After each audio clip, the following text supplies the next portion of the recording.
नमस्कार मित्रांनो, मी तुम्हाला आज अतिशय महत्त्वाची आंतरराष्ट्रीय घडामोडी सांगणार आहे. मित्रांनो, भारतामध्ये लवकरच महागाई वाढण्याची दाट शक्यता आहे मित्रांनो.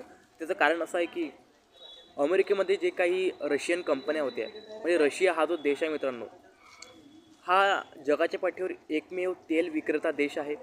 हा देश भारताला आणि चीनला तेल विकण्याचं काम करतो मित्रांनो. त्याचबरोबर इतरसुद्धा ठिकाणी तेल विकतो. तर मित्रांनो, अमेरिकेने काय केलं, जे अमेरिकेत सर्वात मोठं तेल या ठिकाणी वितरण केलं जाते. तर अमेरिकेने चीनी म्हणजे जे रशियन कंपनीवरती खूप मोठ्या प्रमाणात निर्बंध या ठिकाणी सध्या लादलेले आहेत.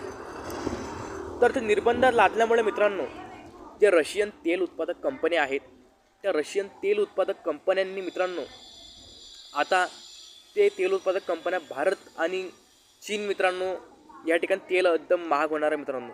तेल म्हणजे खायचं नाही मित्रांनो, पेट्रोल डिझेल यासारखे जे खनिज तेल आहे त्याची गोष्ट करत आहे.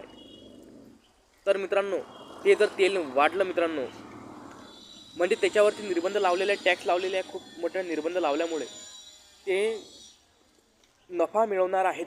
आणि नफा मिळवण्यासाठी खूप मोठ्या प्रमाणे ते एक प्रकारे रक्कम हे सर्वसामान्य माणसाच्या खिशातून वसूल करतील मित्रांनो. म्हणजे चीन असो भारत असो, रशियन तेल उत्पादक कंपन्या खूप मोठ्या प्रमाणात या ठिकाणी पैसे या ठिकाणी घेणार आहेत. आणि या ठिकाणी तेल जर महाग झालं, कारण अमेरिकेसारख्या आंतरराष्ट्रीय देशाने खूप मोठ्या प्रमाणात निर्बंध हे रशियाच्या तेल कंपन्यावर लावलेले आहेत. आणि सूत्रांकडून अशी माहिती आहे की भारतात खूप मोठ्या प्रमाणात महागाई वाढण्याची शक्यता आहे. कारण आज आपण बघतो सर्वसामान्य माणसांकडे या ठिकाणी टू व्हीलर फोर व्हीलर आहे, त्याला तेलाची पेट्रोल डिझेल याची आवश्यकता लागते मित्रांनो. तर मित्रांनो, लवकरच त्याचे भाव वाढले मित्रांनो, तर वस्तू जी आहे ती कमी होईल आणि घेणारे वाढतील मित्रांनो. जर वस्तू कमी असली आणि घेणारे जास्त असले तर वस्तू महाग होती मित्रांनो. ठीक आहे. तर अशा प्रकारे या ठिकाणी खूप मोठ्या प्रमाणात महागाई या ठिकाणी वाढेल मित्रांनो. ठीक आहे. तुम्हाला जर विश्वास नसेल तर तुम्ही गुगलवर सर्च करून बघू शकता.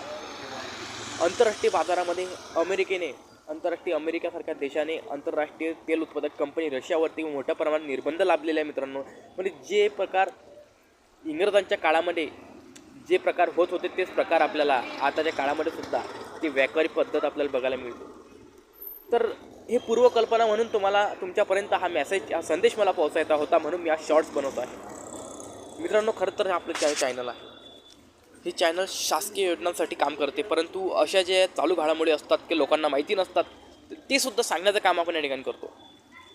तर तुम्हाला सुद्धा शासकीय योजनांचा लाभ घ्यायचा असेल तर तुम्ही सुद्धा आपल्या चॅनलला सबस्क्राईब करा, जेणेकरून प्रत्येक सरकारी योजनेची माहिती ही तुमच्यापर्यंत तळागाळातल्या लोकांपर्यंत पोहोचली पाहिजे. तर चला तर चॅनलला सबस्क्राईब करा. जय हिंद, जय महाराष्ट्र.